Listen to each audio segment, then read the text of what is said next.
Hi guys, welcome to my channel. ఈరోజు ఏంటో తెలుసా? ఇంకేంటండి, మన వినాయక చవితి.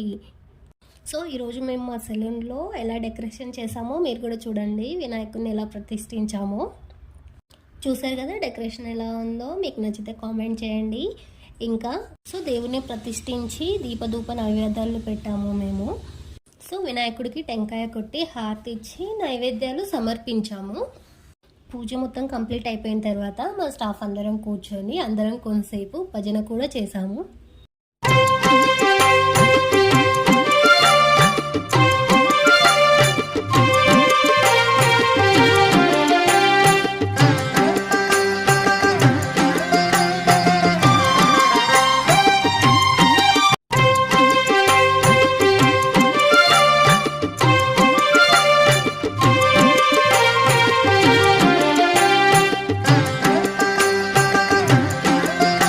ఇక్కడ చూసారా, నేను కూడా కొంతసేపు తబలా వాయించాను. అందరు చాలా బాగా సెలబ్రేట్ చేసుకున్నారు ఈరోజు. ఇంకొంతసేపు ఫొటోస్ దిగామన్నట్టు అయ్యాము. మేము తీసుకొచ్చిన వినాయకుడికి ఈ విధంగా పూజలు చేసి సెలబ్రేట్ చేసుకున్నాము. మీ అందరికీ కూడా మరోసారి వినాయక చవితి శుభాకాంక్షలు.